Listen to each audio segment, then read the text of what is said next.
Live streaming, and we're starting.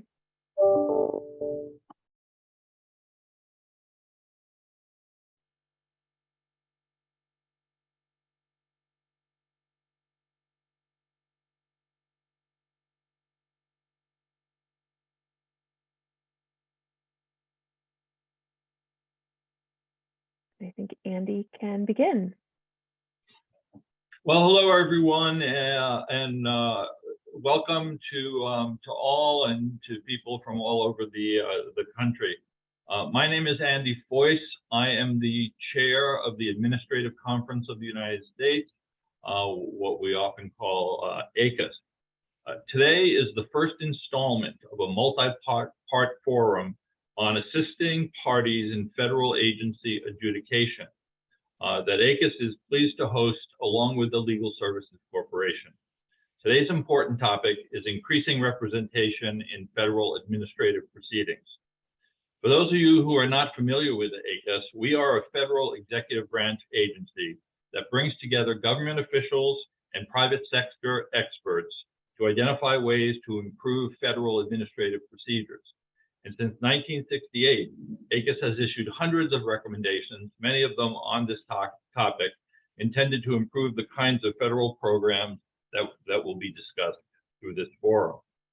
At the next installment, in a couple of months, I will speak more about how ACUS is working to ensure that everyone seeking benefits and services under federal programs, including members of historically underserved communities, can access the assistance they need.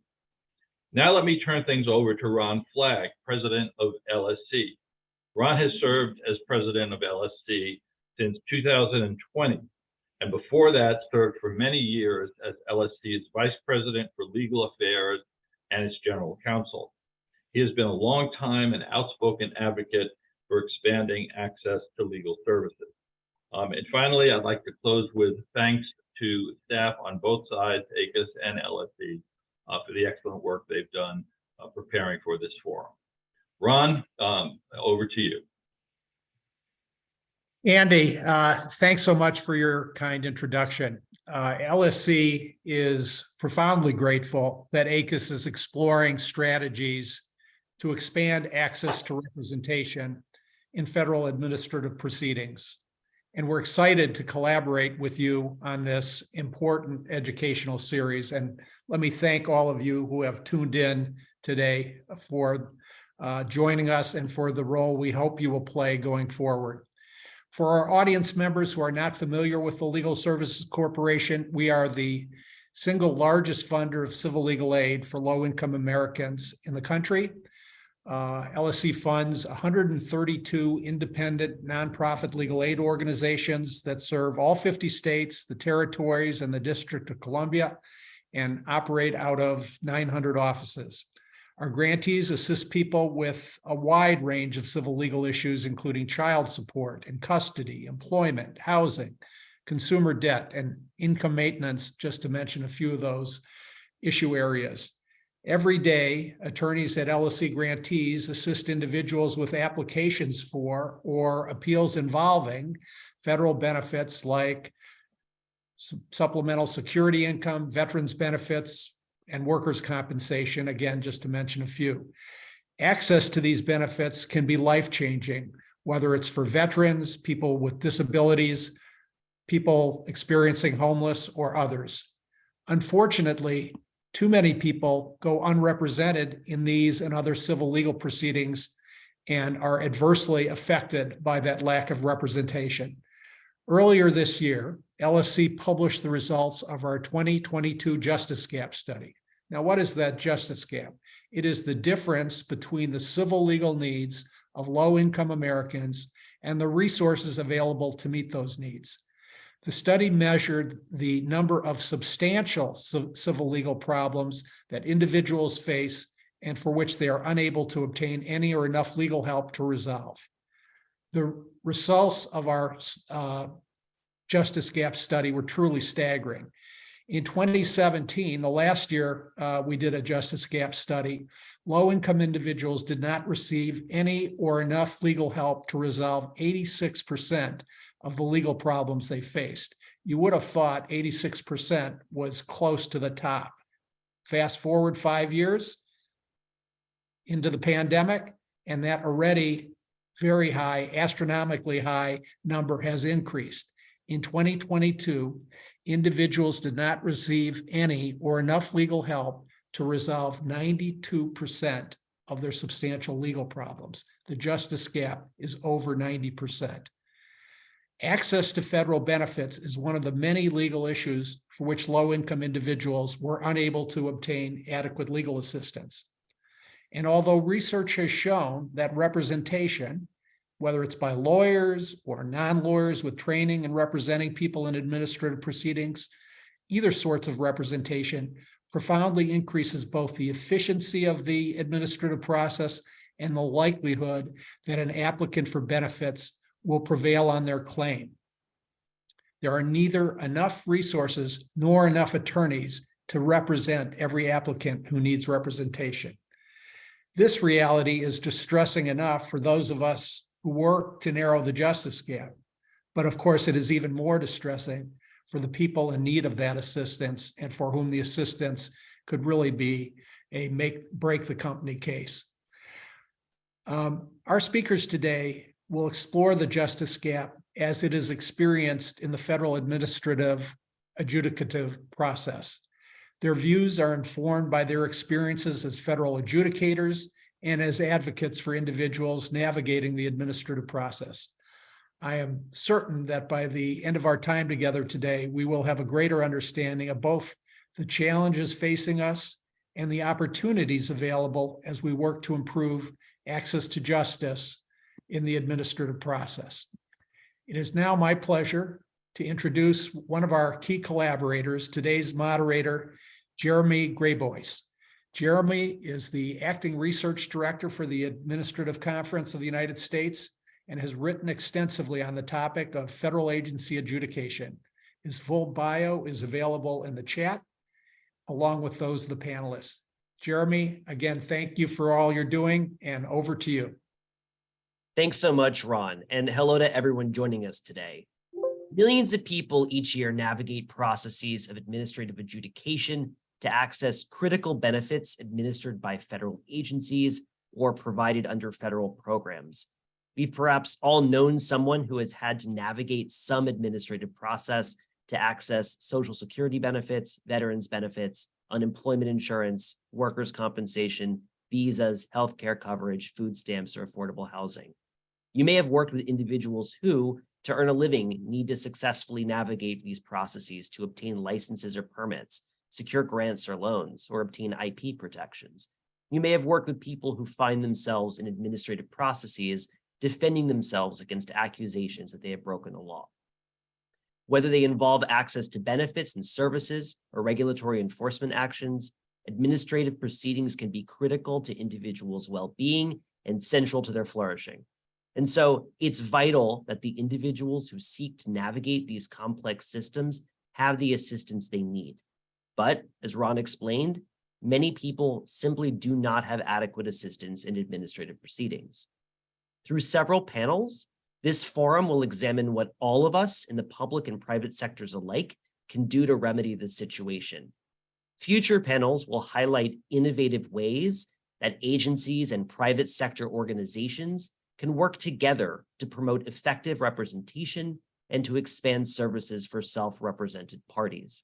In today's panel, though, we'll start by examining why many parties in administrative processes, especially members of historically underserved communities, often do not have professional representation and ways to help them access the representation they need. To help us understand the topic, we are joined by 4 experts. Nancy Griswold is the Deputy Director of the Office of Workers' Compensation at the U.S. Department of Labor. Nancy previously served as the Chief Administrative Law Judge at the Office of Medicare Hearings and Appeals and as a Social Security Administration judge. Dee Dee Peterson is the Executive Director of Legal Action of Wisconsin. She has worked for equal justice for more than 30 years, including at the Wisconsin Equal Justice Fund and at the National Housing Law Project. Richard Preble is Supervising Attorney of the Veterans Advocacy Project at Legal Aid of Southeastern Pennsylvania. a project he helped establish 2 years ago. Richard was previously an Equal Justice Works Fellow, providing representation and outreach to veterans, military personnel, and their families, and he teaches representing veterans in administrative practice at Villanova Law. And Ashley Tabador is Chief Counsel of the U.S. Citizenship and Immigration Services. Before joining USCIS, she served as an immigration judge and was president of the National Association of Immigration Judges. Ashley has also served as an assistant U.S. attorney and trial attorney with the Justice Department's Civil Division. Today's discussion will proceed in 2 parts. We'll first address barriers that individuals face in accessing representation in administrative adjudications, and then we'll talk about possible solutions. We'll save some room at the end for any questions you may have. But I'd like to start first with a question that I'll pose to all of the panelists. In the administrative programs with which you're familiar, what impact does representation or self-representation have on values like procedural fairness, substantive accuracy, administrative efficiency, and equity? Nancy, let me turn to you first. All right, thanks so much. First of all, it's great to be here on this panel. I do think it's an important topic. I will say from the federal perspective, and I've been with 3 of the big programs, Social Security, Medicare, and now with workers' compensation. Many, if not most, federal programs are designed so that people can represent themselves. And that works really well in most cases, but it doesn't work all the time. And when claims become contested or they get very, very complicated, then it becomes a bit of a morass for people to navigate on their own. I think that in all of our programs, our goals, and I was an administrative law judge, and now I'm a manager administrator in workers' comp. But the goal is to reach the correct outcome, whether that be to pay benefits where they're due, or to preserve benefits by not paying so that those benefits are available to people who are properly entitled. So correct outcome is critical. Part of that is having access to a complete record, because we can only make a decision that's as good as the information we have in front of us. If we're missing some critical piece of information, then our decision is going to be flawed at the outset. So I think keeping those goals in mind helps us understand how representation can be critically important, both in kind of gathering that information and then presenting it in a way that is accessible and persuasive.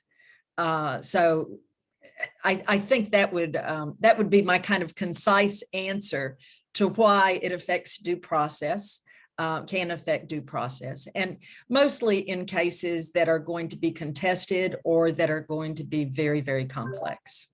I think I would add that part of the problem is in federal programs, many people start out representing themselves and then only go forward to get representation, either when they get a negative result or when the process becomes so difficult that they need assistance. So I think that delay in accessing representation in appropriate cases can also be a real problem. Thank you. Thanks so much. Dee Dee. I would just add something very short to what Nancy said. When we are providing representation, that is exactly what we're doing, is presenting information on behalf of the client who may or may not be in a good position to present it themselves. And we have faith in the system that when we present information, that the system works for people. And that is key to our representation, is seeing ourselves as information presenters and trusting that the system takes that information and makes good decisions based on that information. The more information we can feed to the systems, the better off the client is. Thank you. Richard. Echoing everything that Nancy and Dee Dee have said so far, kind of talking about how we are able to work with the individuals that we serve to tell their story. I've had a lot of clients who will say, oh, that's not relevant. And then we talk about it a little more. And I'm like, well, actually, that's very relevant. And this is what I primarily work with the VA, the DoD, and Social Security.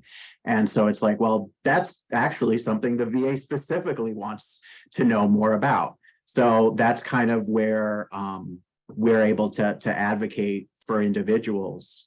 And in regards to the delay of access, one of the things that we really see is the impact of working with individuals at the front end of applications.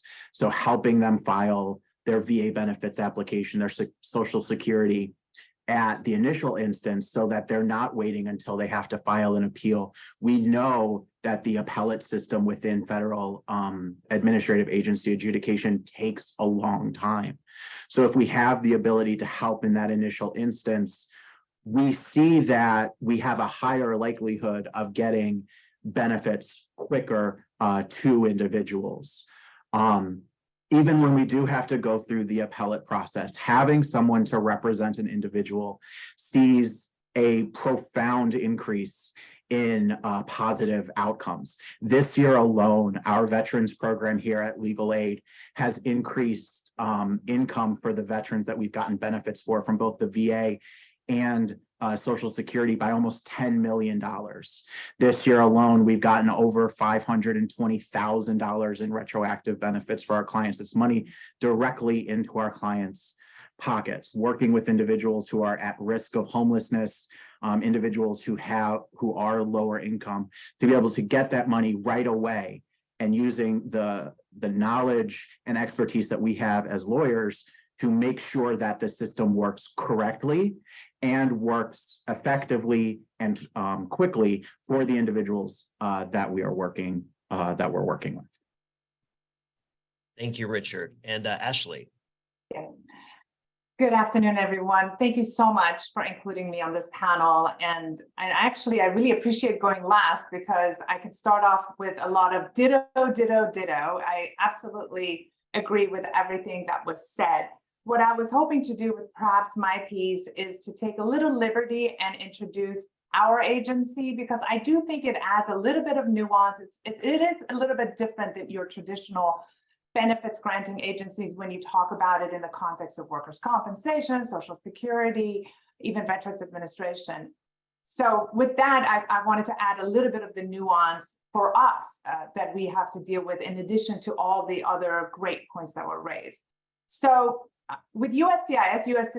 Citizenship and Immigration Services, our agency is in charge of administering the nation's lawful immigration status. And I emphasize lawful because it's different than when dealing with enforcement action by the Department of Homeland Security. And so it deals with anybody who wants to navigate the immigration system through the legal means. And I recognize immediately that when it comes to immigration law, we're talking about one of the most complex areas of the law, sometimes perhaps the most complex, perhaps competing with our tax code. To put things more in context for us, our agency receives on average maybe 9 million requests a year. Last year, I believe we processed about 8 million requests, but we still have over 5 million case backlog. So again, I think those numbers help to contextualize things a little bit. Here's another part that's different with our agency. We are largely a fee-funded agency, and that makes a big difference in how we have to manage our workload. Over 90% of our work is fee-funded, but we also have a unfunded mandate. We have a humanitarian mission relating to our asylum, refugee, some of our vulnerable population visa programs. So those are, again, things that add some additional nuance. We have dozens of different types of requests that the immigration legal system provides, from pretty simple to a highly, highly complex. And so we also have our audience who can be quite unsophisticated, even illiterate, to very sophisticated and quite savvy. So that's the other part that I think for us is another part to consider. But for the most part, most of the people who we deal with have English as their second language. So sometimes they can be quite conversant or proficient, but that is an extra hurdle for us. Similar to what I think Nancy mentioned, I couldn't agree more that the North Star is to try to create programs that allow for people to self-navigate and for us to be able to reach the right decision. So I think to that end, we try to provide a lot of information. If you take a look at our website, and I really encourage you to do that, you can see we have an extensive set of information, policy manuals that are designed to walk you through step by step, our instructions for all of the forms. We have web alerts, announcements, everything like that. But I can also appreciate that that could be overwhelming too for someone who's trying to navigate the system. So we do recognize the regulations and statute does recognize a right to counsel. So to me, that is important focus on recognizing that access to counsel can be a very key component of helping us reach the North Star that we've all agreed to. So to go back to the ditto, the impact as to due process it's the issue of notice and an opportunity to be heard. So how do we make sure people fully understand and have a chance to be heard? What is substantive accuracy? Nancy mentioned developing the record. What is efficiencies? Reducing the amount of time that we have to engage and repeat and ask for additional evidence. And equity, sort of making sure that we're making the right decisions. So timing of assistance is also very important, particularly in our area, where if you present conflicting information, it can have severe consequence. So I did want to sort of kind of connect all of those dots together in my ditto to say, these are all the challenges and nuances and that we face as well. Thank you so much, Ashley, and thank you, all of you. I hope today's conversation will be really a discussion among the panelists. So let me first offer you all an opportunity to add any thoughts or respond to each other.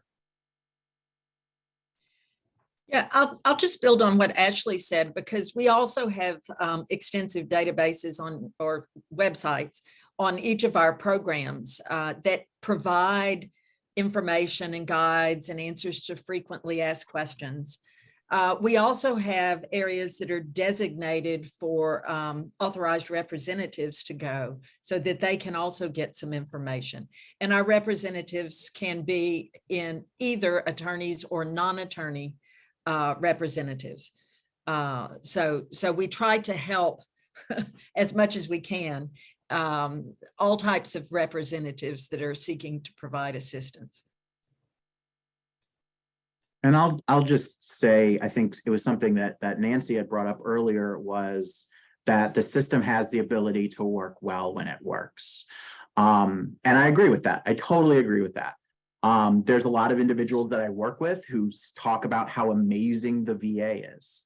And the VA is amazing. The VA is the largest healthcare system in our country. It has one of the largest compensation programs in the United States. But it works well when it works well. For individuals who have difficulty in accessing that and ensuring that the VA is following their rules, making sure Social Security is following their rules as laid out in the Code of Federal Regulations is sometimes difficult. And that's really where an attorney advocate or a non-attorney advocate who's versed in those regulations has the ability to get in there and say, hey, VA, hey, Social Security, this is actually what the law says, and this is the procedure that you're supposed to follow. Now follow this procedure for the individual that we're working with. And as we ensure that access, as we ensure that the process is followed, we get to what Ashley had mentioned, that equity and fairness for individuals who have applied for these programs. And I think one of the other attorneys that I work with, we had a veteran who had applied for benefits with the VA, and then their application just sat there. It was like 3,000 days from the date that they filed their application until the actual decision was issued. And it's not because like they were sending in and creating the record. It was literally just sitting there. The VA had forgotten about it. It had gotten lost in the system, but having access to an advocate who has access to the VA system to be able to say, hey, something's going on here because this person hasn't heard from you. And it's been 3,000 days, which is quite a bit of time to get access to that system. So I just wanted to add that. And I may jump on what you just said, Richard. It prompted me to think about another interesting experience. You mentioned I was an immigration judge before at Department of Justice, and that was certainly a fabulous experience in learning at it from a sort of a judicial perspective. And now I'm in a much more operationally, it is a completely different system. And so what I have found here, both the just sheer size, the number of people administering and operating a system of this magnitude, that's why I started with that. And I have found that one of the challenges is that if the case presents something slightly different, because the system is sort of designed to go through a certain basic course, a certain life of a case, so to speak. And if you add a couple of twists and turns, then the likelihood of it sort of going off course just exponentially increases. And it's not because of anybody's ill motivation or anything like that. It's just trying to operationalize something of this magnitude.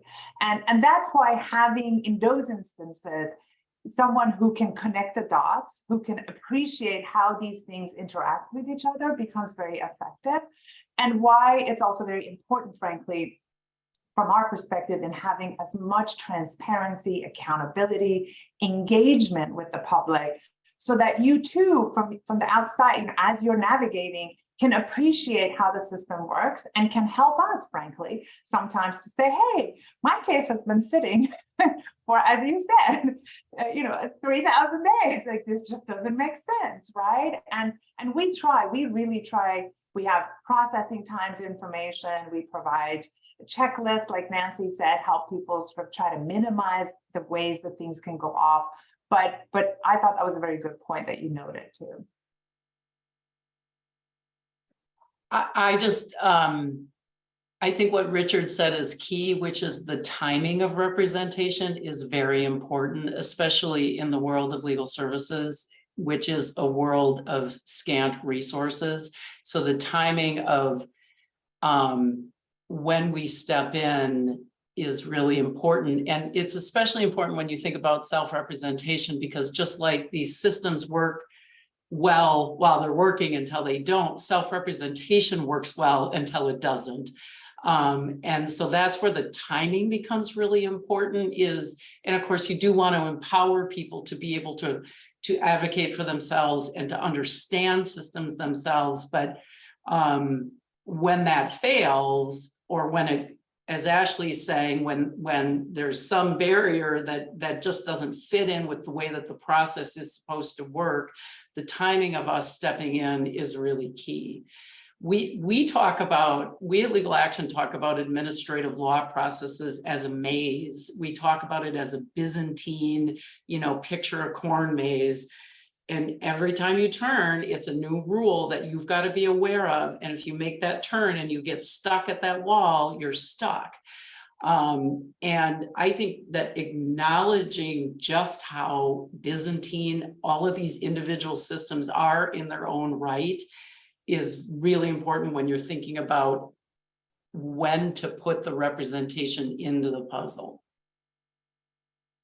So let's talk about barriers that people face in accessing representation. There's lots of factors that might erect barriers for people in accessing representation: costs, geographic isolation, limited English proficiency, a lack of information, a lack of capacities by representatives. In the programs with which you're familiar, what do you see as the most significant barrier or barriers that people face in accessing representation? I know you had some fantastic thoughts in our pre-meeting session, Dee. Can I turn to you first? Sure. Our experience has been and has shown that the largest barrier to accessing any systems, and including administrative systems, is that our clients, who are all very poor and often have been poor for a long time, our clients are exhausted. They are beat up by the world, by these systems, including the systems which we're telling them they need to access in order to get their benefits. And they're just frankly very tired, and that's legitimate. And it's very important to acknowledge that as a barrier to accessing representation. And I don't mean that it's only that we legal services are the last resort for people, because we often are. I mean something more than that, which is that often folks don't call us because of that sense of always running into the same no, always running into the same, and always being feeling like they're beat up in the system. They don't want to call to get help because they're exhausted. And I think it's incredibly important to acknowledge that, both to our clients, but to ourselves. And when we're thinking about why folks aren't calling us, and very actively working to set aside space and time to understand that, and understand how that is an access issue.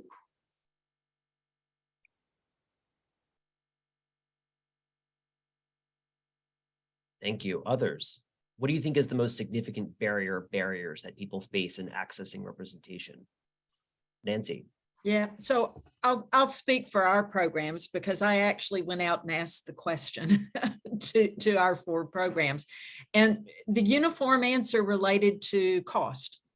And we have one program, the energy program, that limits attorneys' fees. It's a legal limitation on what attorneys can charge. And if it's essentially an uncontested, file an application and you get benefits, then fees are limited to 2% of recovery.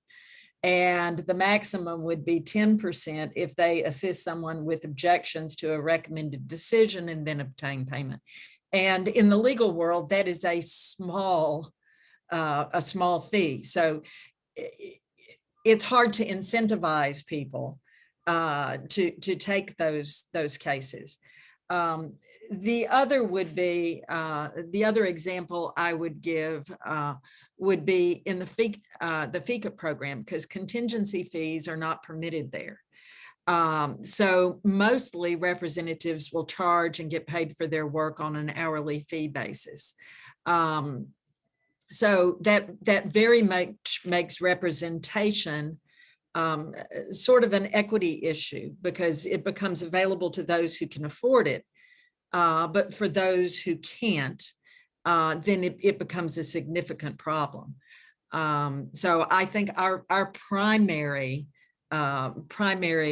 barrier would be either cost or perceived cost, and then the unwillingness or the lack of incentive in some federal programs for attorneys or other authorized trained representatives to engage in the sort of work that we do.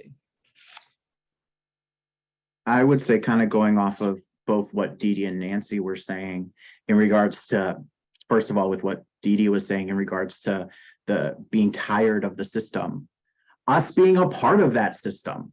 There's so many individuals who come to us, one, thinking that I am the VA, which is just so not true. And I'm like, trust me, I dislike their system just as much as you do.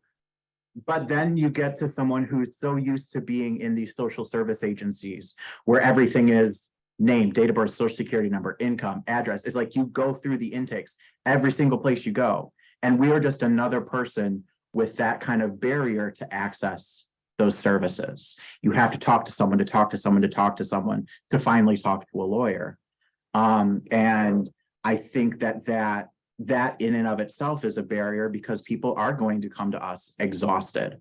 And then on top of that, you have individuals who, on top of the exhaustion of the system, have been dealing with, a lot of the individuals that we work with have experienced significant trauma from their military service. So on top of that barrier of having to go through these systems, it's having to tell yet another person about what happened and not knowing whether or not they're going to be able to help you, and not knowing whether or not should I tell them everything, because they probably aren't going to be able to help.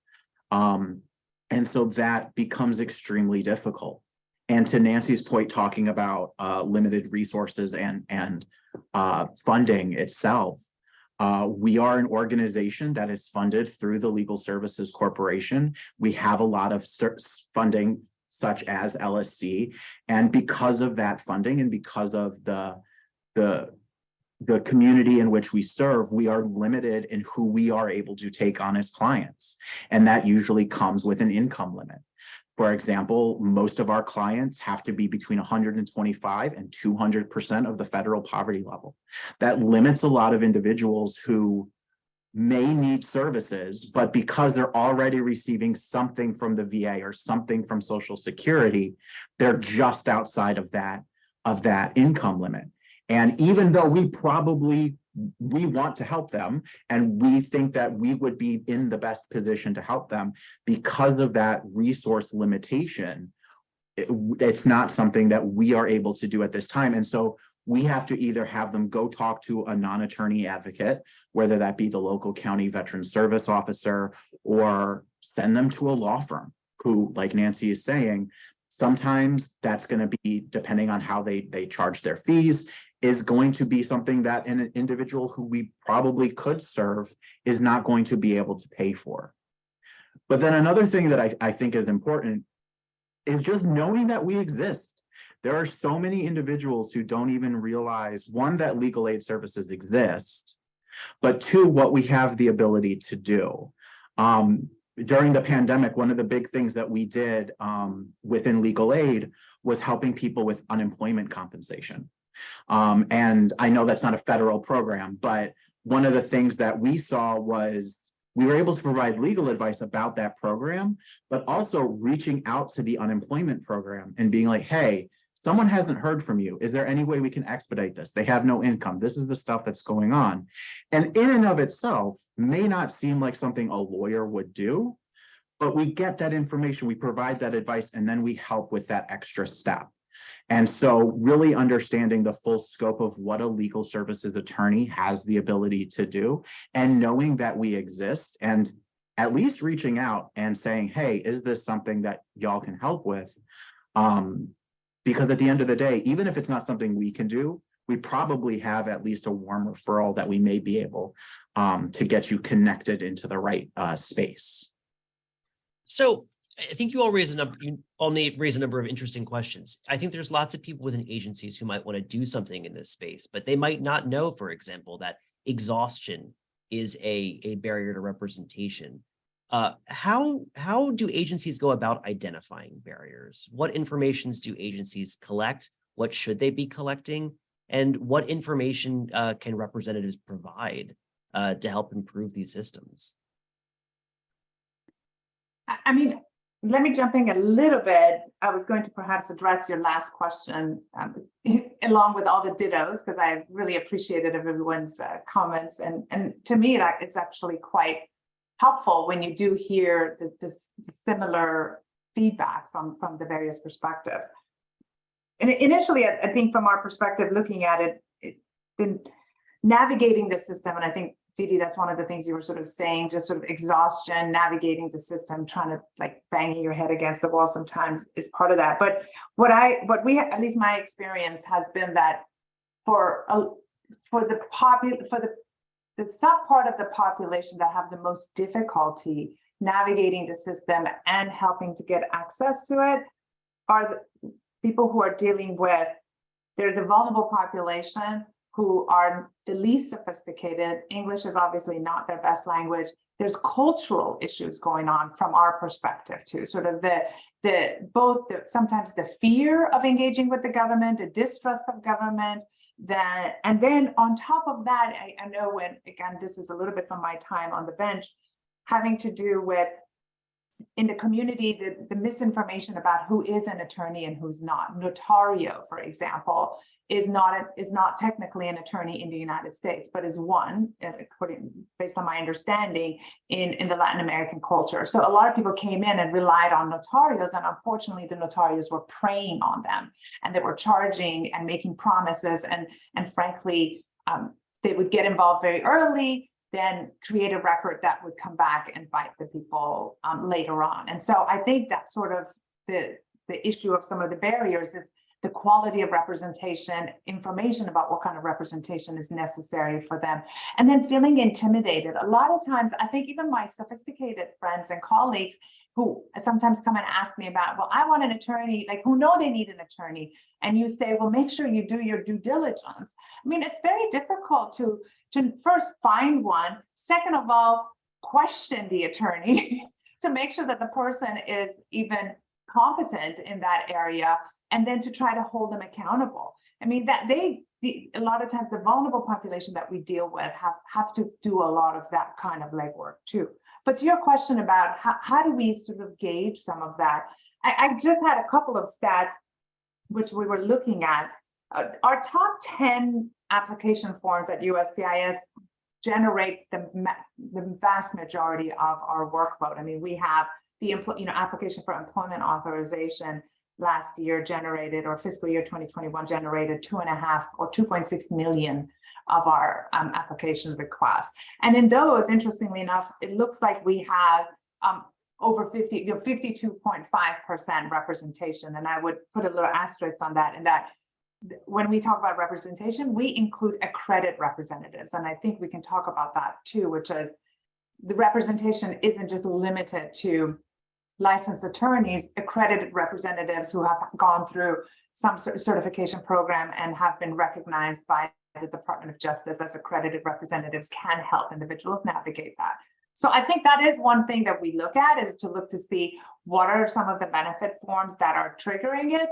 But frankly, on our side, I can see, like on our U visa or even our special immigrant juvenile visa applications, which deal with the vulnerable population of victims of crime or unaccompanied minors.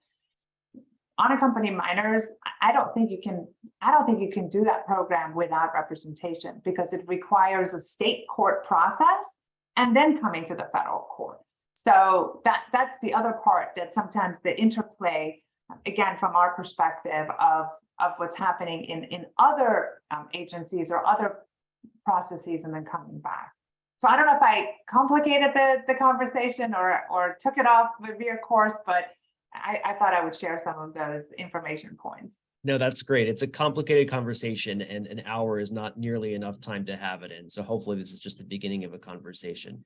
You mentioned those magic words, accredited representatives. And I see we have a question on this point, and I think it ties in very well to possible solutions for addressing barriers. We're all lawyers here, and we tend to think these are legal processes. A lawyer has to be involved. But obviously, there's lots of programs where non-lawyers have played a major role. And one way to talk about perhaps expanding representational capacity is to talk about bringing non-lawyers into the picture. Karen Lash asks, maybe Nancy and Ashley in the first instance, can you speak to the use of accredited representatives in the proceedings that you've had experience with, non-lawyers in this space? How effective are they? Do we have any data on their effectiveness? And is there potential for scaling use of non-lawyers in these or other contexts? So maybe turn to you first, Nancy. Yeah, I'm going to go back to a previous life, which was my life at Social Security. And there were a large number of lay representatives that provided representation, and the quality of their services varied. Social Security is a very specialized area, and if they applied themselves and became particularly knowledgeable in that area, they could be extremely effective. Some were a little more casual about it and were not so effective. So I think it's like anything else. You get out in the marketplace, and the quality of the services that you receive is going to depend largely upon the expertise that lay representative has developed. in the work that I do now, lay representatives are allowed. They can be family members, which would have essentially no training and no quote unquote accreditation. They could also be just lay representatives, but we don't have accreditation processes for that. These are just individuals who come in and would provide assistance. I think that does bring up some interesting questions. I know that some other federal programs have accreditation processes. So Ashley, I don't know about, I'm going to turn to you because you may have a different perspective. Sure, and I was going to start again with a ditto in that my experience both on the bench and to a certain extent here, although I haven't been quite as engaged about the role of accredited representatives, is that they can absolutely fill a gap, a void, no doubt about it, because to the extent that a lot of times you just want to help someone make sure that the application that they're completing, that they understand it, it's properly translated for them, that they know what kind of evidence, things like that, to just help them navigate that system that way. Accredited representative can be a critical sort of bridging the gap resource. And right now, the Department of Justice, we use the Department of Justice accreditation program. There are over 800 accredited representatives, and there is a regulatory process, application process that they have to go through, and they would then become recognized as part of our sort of accredited representative list that we disseminate. We provide that information, and people can look to that as a resource. But having said that, again, Nancy, I did want to agree with you that my experience was the same. We had some amazing accredited representatives who were very well experienced, very well intentioned, very invested in the applicants that were the non-citizens that they were helping. And then we had others who were completely on the other side and who were just taking on large, frankly, they were in certain ways an extension of unscrupulous lawyers who were kind of using that as a mechanism to trigger perhaps ways to gain more drum up business, I suppose. So yes, it can be, to the question, a part of the solution, and it is in large part helping. But to your question, Jeremy, which I think is a really good question to always come back to, which is the data integrity. So what sort of data do we have to support it? We haven't dug in on that. And I welcome conversation about what are some of the ways that we can look at the data to see to what extent is it effective. Like we certainly keep track of the percentage of cases that are by representation, but it's very hard to tell. Well, of course, you can take a look at the outcome and maybe draw some conclusion, but that's not necessarily the case, because maybe they did help and the person is just not eligible, right? So, or maybe they really made the world of difference because they helped with it. Or sometimes they bring in that efficiency to the process. They get it right, from what Richard said, straight out of the gate at the early on. So I think it is a great part of the conversation, and there's more to be done on it, but we don't have enough. I don't have enough data to answer some of that question. There's a word I've heard throughout this discussion, which is information. Perhaps one of the lowest cost things we can do is provide people with the information they need about the benefits of representation and about how to find qualified representatives. What roles should agencies and private sector organizations play in developing, disseminating this information? And are there any successes that you've seen, or where is there room for improvement?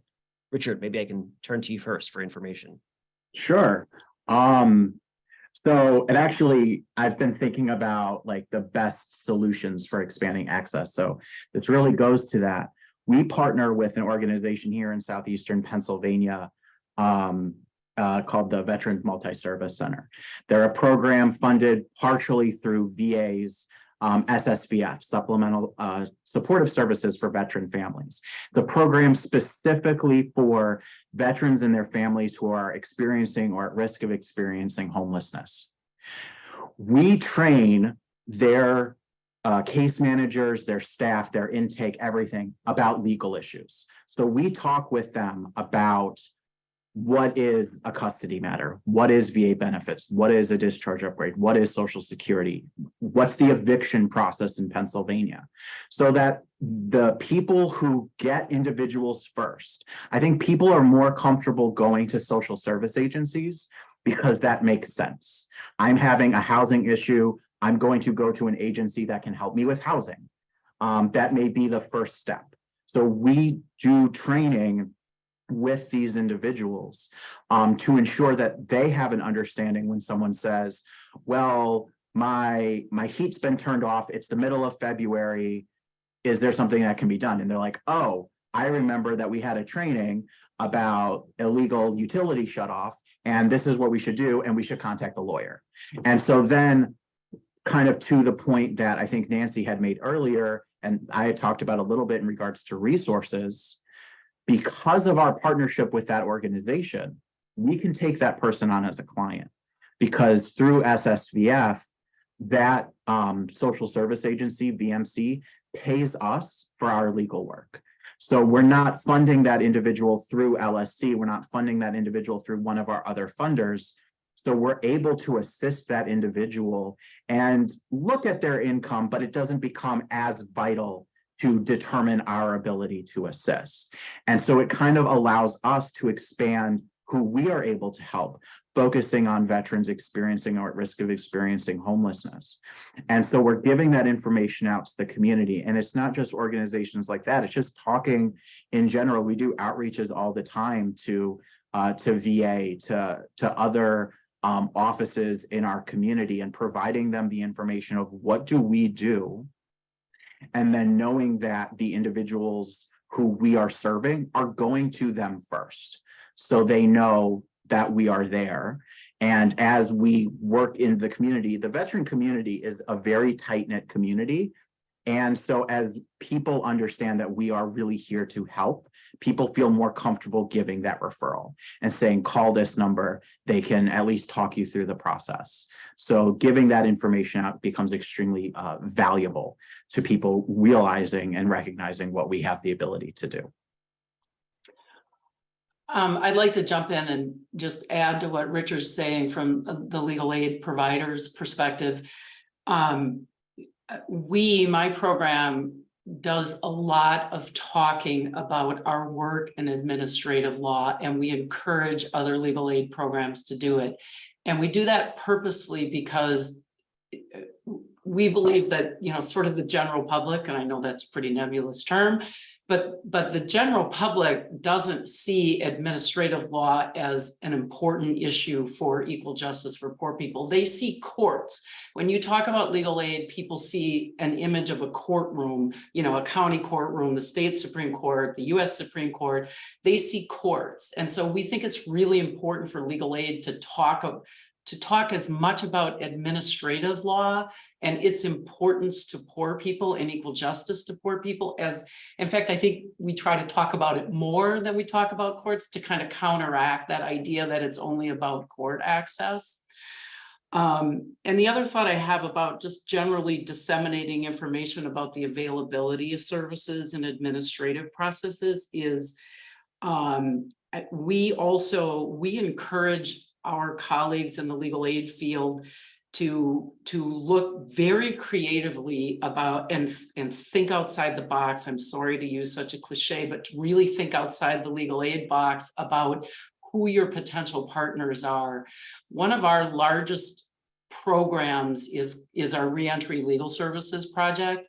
And that project is funded by our state Department of Corrections using tax revenue. And what we're doing in that project is we're working with people who are incarcerated who are reentering. And they're folks who have, we believe, disabling conditions that prevent them from getting work when they leave incarceration. It's a little I guess I'll tout my program here a little bit. It's a little unusual in the legal aid field to think about your Department of Corrections as your partner in bringing more access to a really important administrative law process for a really significant part of our population. And I'm not saying you need to necessarily replicate that. I'm just encouraging my colleagues in legal aid to really think about not who your traditional partners are, but who has an interest in thinking about accessing administrative processes to move your system and our clients and their systems forward.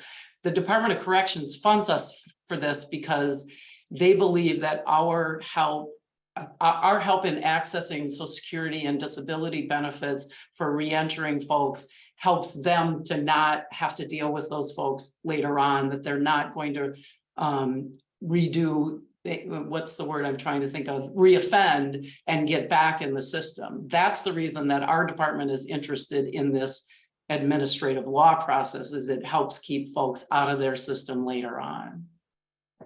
So we've talked about expanding the role of non-lawyers and information dissemination. What other kinds of solutions should we be thinking about to reduce barriers that people face in accessing representation? If you don't mind, if I'll jump in, I would go back to, and a couple of people have said this, the timing of when you jump in is really important. But we have found good success in starting at the initial application stage. And I know that's overwhelming for many in the legal aid movement to think about that, but we have tried to move as much of our services to the front end as we can. And we have found what I think is really good success there. I may jump in on this one just to tout one of our, what I consider to be great successes, which is, I agree that on a macro level, in terms of guiding principles, everything we discussed should certainly be guiding us through this process. But sometimes when you look to how do you operationalize something, I think looking at it from the bite size portion is also helpful. So one of the things we look at is we have dozens and dozens of application forms, but not all of them are being equally used. So you want to take a look at the ones that are perhaps the largest of them. And so we do look at the top 10. And one of those top 10 application forms for us is our naturalization form. And there is a huge commitment. Our mission is to help welcome new Americans. And we have welcomed over 7.5 million new Americans, new naturalized citizens in the last decade, and close to 1 million last year. And I think one of the ways we've been successful at really helping people navigate our system at less than a 20% representation rate. So that's sort of what I want to connect the dots on, is it's been a combination of ways. One is partnership, and I think that's something both Didi and others and on the chat have also talked about. So we in fiscal year 2022, we awarded $20 million in grants to 66 organizations. And the grants were basically designed to help prepare people for the naturalization application process, because you need to have the English language skills, in the civics part, knowledge of the history. So just helping them go through that very substantive part is very important.